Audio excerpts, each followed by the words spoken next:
What are some of the other key performance indicators that you have your clients look at, and what are some of the best things that they can do to increase those key performance indicators?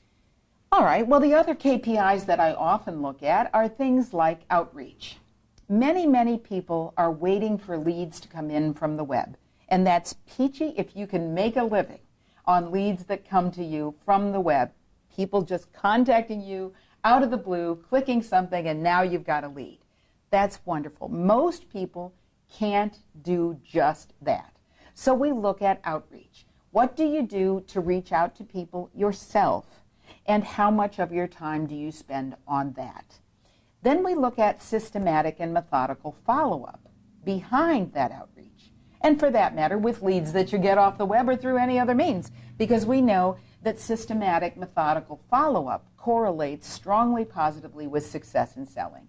Most people are unable to do anything consistently.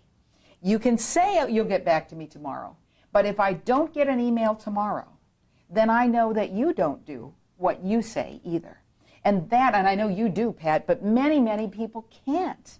There was some research done it was published in the year 2000. The book was called The Trusted Advisor. And I'm going to mention that two of my colleagues from Harvard Business School, my classmates, Charlie Green and Robbie Galford, collaborated with a guy named David Maister, and they published a book about trust.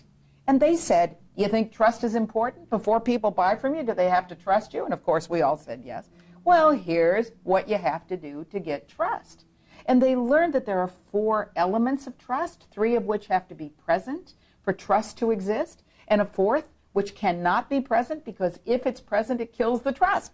You have to learn about that. It's a very interesting thing to look at what's going on and whether a person trusts you.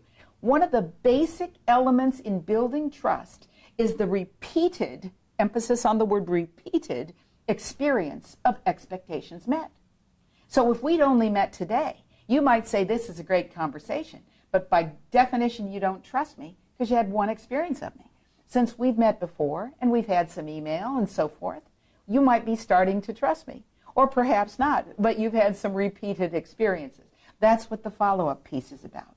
And the way we do the outreach may vary by who we're reaching out to, as may the follow-up.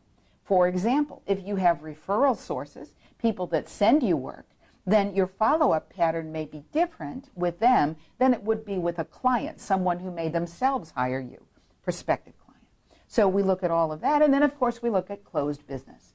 And we look at those plus the FaceTime and phone time and the dollars coming in the door, or the euros, or the kopecks, or whatever. And that combination, it's usually about 15 KPIs, give me a picture of where you're going and maybe where you ought to be and maybe how you're falling short or where you're ahead. It's amazing how you've turned this into such a scientific process.